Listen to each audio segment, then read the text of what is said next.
नवा मटरिया कहू ऐसी जनिया हो कि कैसे बन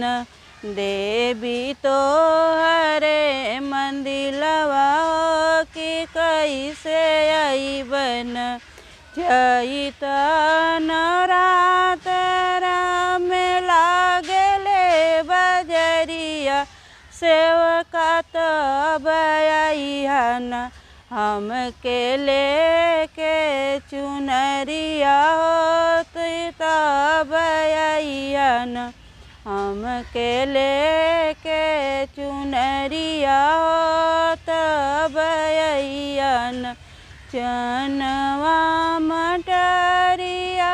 कहू ऐसी जनिया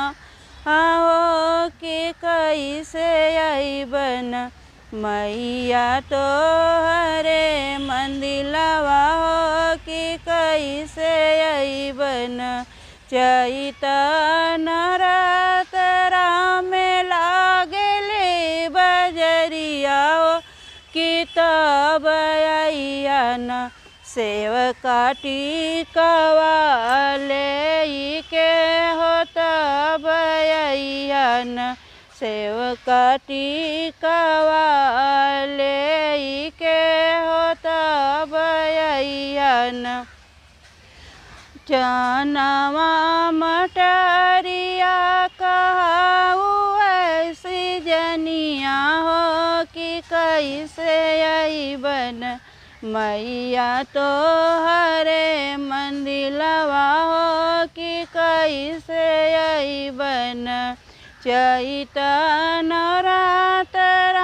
में लागले बजरिया कि तब अइहन सेवका नथिया